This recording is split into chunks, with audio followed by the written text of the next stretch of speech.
Good morning students. बेटा 11वीं class. अब हम नई एंट्रीज को डिस्कस करेंगे। कल तक हमने एक नई एंट्रीज डिस्कस की थी, यानी कि डे बाय डे सेशन के अंदर हम एक न्यू टॉपिक लेते हैं और उसके बाद उसकी एंट्री को डिस्कस करते हैं। तो यहाँ पर एक एंट्री है salary due, salaries due, salaries due. अब यहाँ जब सैलरी ड्यू की एंट्री हमने यहाँ पर लिखी है तो सैलरी ड्यू की एंट्री क्या होगी? Salaries account debit to outstanding salaries. क्योंकि ड्यू जो है ये अभी देना बाकी है, हमने इसे पेड नहीं किया है।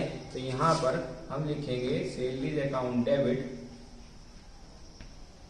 Salaries account debit to outstanding salary account, outstanding salary account.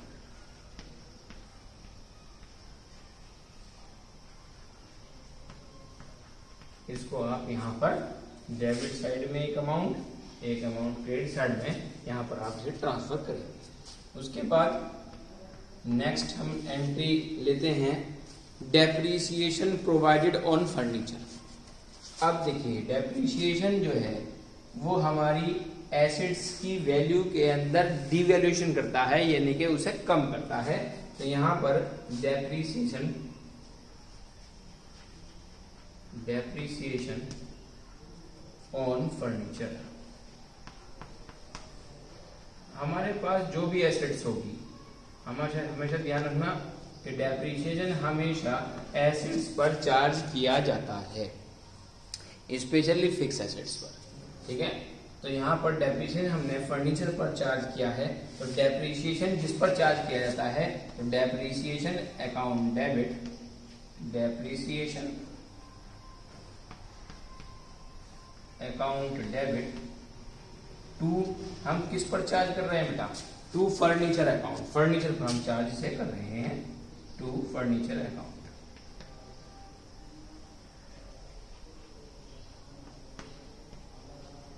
ऐसे ही हम डेबिट साइड में डेप्रिसिएशन की अमाउंट लिखेंगे और हम फिर वही अमाउंट क्रेडिट साइड में फर्नीचर अकाउंट के अंदर राइट डाउन करेंगे। उसके बाद हमारे पास तीसरी एंट्री जो आती है वो आती है चार्ज इंटरेस्ट ऑन कैपिटल, और इसी के साथ साथ दूसरी एंट्री है चार्ज इंटरेस्ट ऑन ड्राइंग्स। दोनों चीजें एक दूसरे के अपोजिट हैं, ये ध्यान देने वाली बात है।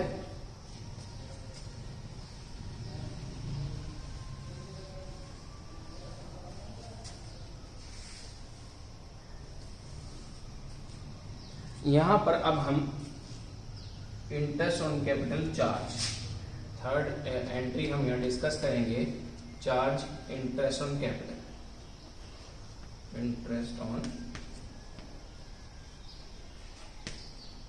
कैपिटल।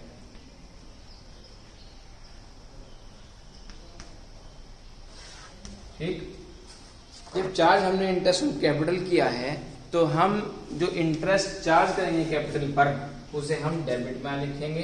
तो interest on capital account debit to capital account. तो फिर वही इंटरेस्ट जो है वो कैपिटल अकाउंट के अंदर ही ट्रांसफर किया जाएगा।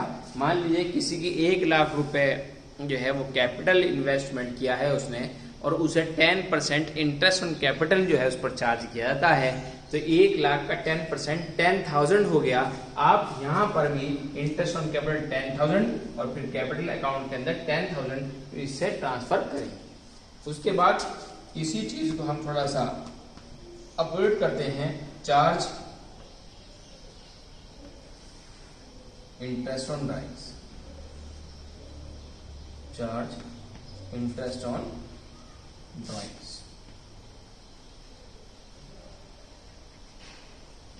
अब हम इंटरेस्ट ऑन ड्राइंग जो चार्ज कर रहे हैं, ठीक है, तो जैसे हमने इंटरेस्ट ऑन कैपिटल चार्ज किया था तो हमने इंटरेस्ट ऑन कैपिटल डेबिट रखा था और कैपिटल अकाउंट क्रिएट किया था। ऐसे ही जब हम ड्राइंग इंटरेस्ट ऑन ड्राइंग्स को हम चार्ज कर रहे हैं तो हम जस्ट अपोजिट करते हैं, ड्राइंग को डेबिट करेंगे और इंटरेस्ट ऑन ड्राइंग्स को क्रेडिट कर देंगे। इसको जस्ट अपोजिट कर दिया तो drawing account debit, drawings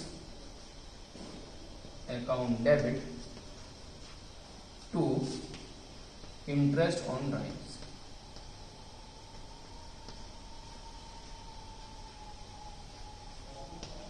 amount वही लिखी जाएगी जैसे मैंने आपसे बताया कि कैपिटल के ऊपर अगर मान लो 10 जितने परसेंट भी इंटरेस्ट है, चार्ज है, तो उस परसेंटेज को निकाल कर जितना अमाउंट आएगा उसे आप ट्रांसफर करेंगे, डेबिट में भी क्रेडिट में भी। ऐसे ही ड्राइंग्स जो दी गई हैं उन ड्राइंग्स के ऊपर आप इंटरेस्ट की जो रेट है उसे चार्ज करेंगे और जितना अमाउंट उस परसेंटेज का आएगा उसे डायरेक्ट आप ड्राइंग अकाउंट में डेबिट करेंगे और ड्राइंग इंटरेस्ट ऑन ड्राइंग में क्रेडिट करेंगे। ठीक है। उसके बाद अब हम एक नई एंट्री की तरफ चलते हैं जिसके बारे में बताया गया कि bought goods from Nilesh for cash and also paid for their carriage. अब यहां पर नीलेश से हमने कैश में गुड्स को परचेज किया है।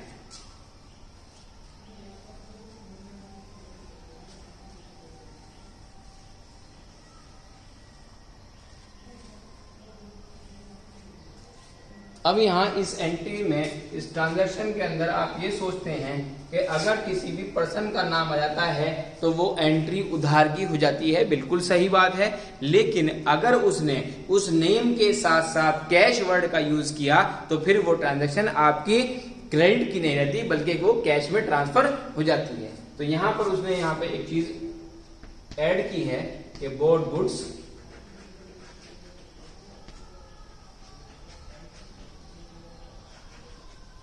from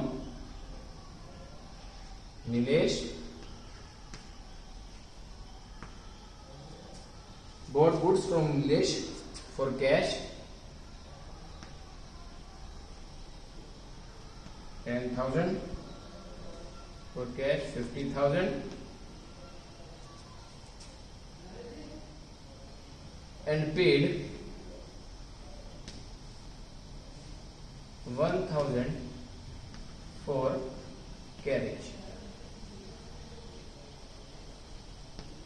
अब यहां पर गुड्स परचेज किए हैं नीलेश से, लेकिन यहाँ कैश वर्ड भी है। इस कैश वर्ड के होने की वजह से इसका मतलब ये नाम जो है कट ऑफ हो गया, ट्रांजैक्शन कैश की हो गई।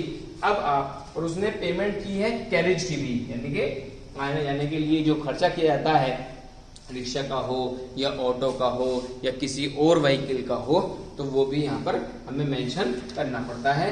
तो यहाँ पर जब हमने परचेज किया है, अब परचेज चाहे कैश में हो या फिर क्रेडिट में होता तो हम परचेज को डेबिट रखते हैं हमेशा। तो परचेज डेबिट, अकाउंट डेबिट। अब हमने कैरेज भी पेड किया है तो कैरेज इनवर्ड,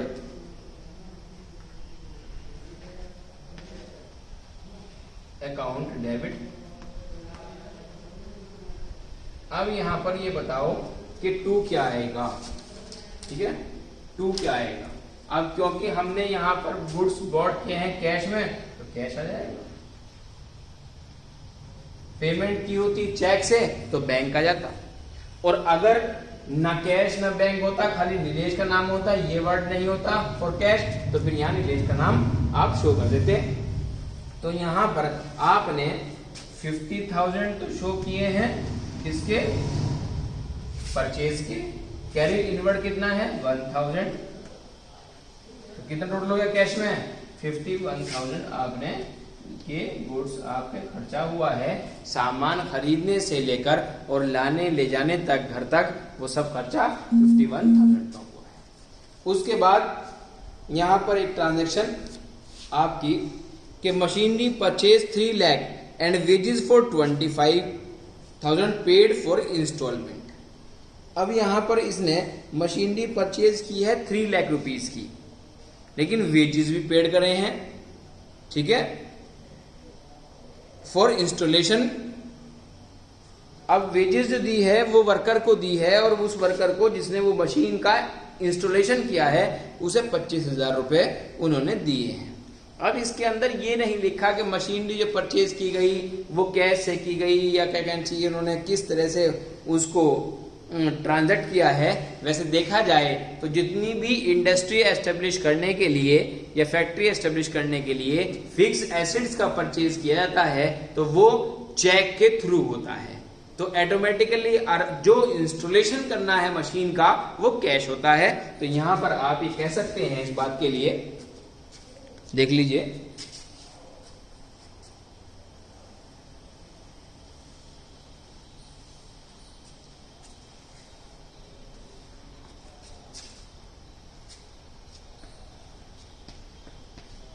मशीन परचेज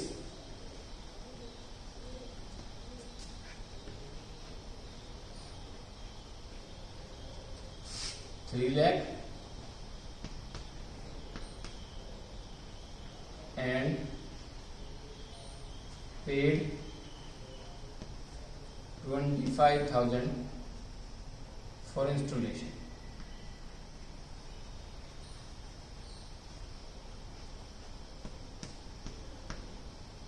तो यहाँ पर हमने मशीन परचेज की है और 25,000 इंस्टॉलेशन के हमने पेमेंट किए हैं। तो आप यहाँ पर लिखिएगा, हमारे पास क्या आई है, मशीन आई है, मशीन अकाउंट डेबिट टू। अब मशीन को हमने बताया नहीं है कि वो बैंक से है, वैसे देखा जाए तो बैंक है क्योंकि हम चेक से खरीदते हैं कोई भी चीज। और इंस्टॉलेशन के लिए जो कैश का नाम लिख दीजिए यहाँ पे आपको समझाने के लिए मैं इंस्टॉलेशन लिख रहा हूं, आपकी समझ में आ जाएगा। तो आप यहां पर कितने अमाउंट ट्रांसफर करेंगे, बैंक के अंदर तो 3 लाख रुपए ट्रांसफर होंगे क्योंकि हमने जो मशीन खरीदी है वो ऑटोमेटिकली लीगैलिटी शो करने के लिए चेक से खरीदी होगी। अब इंस्टॉलेशन में जो पैसे दिए हमने 25,000 रुपए वो कैश में दिए होंगे। तो इसका मतलब हमें मशीन का टोटल अमाउंट जो है वो 3,25,000 का बैठा है।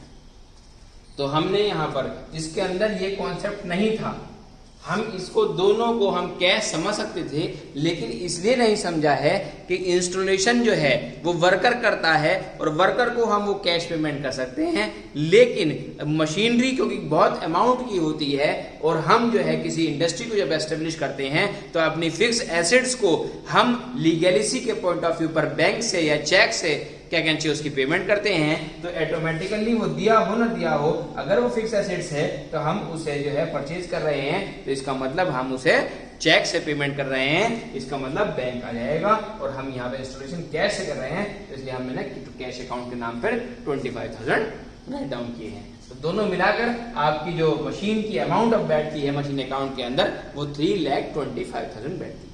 इसी तरीके से ये बहुत सारी आपकी ट्रांजेक्शन्स हैं, ये ट्रांजेक्शन्स आप करके देखिए, क्वेश्चंस करिए, फिर अगर कोई प्रॉब्लम हो तो मुझसे पूछिए।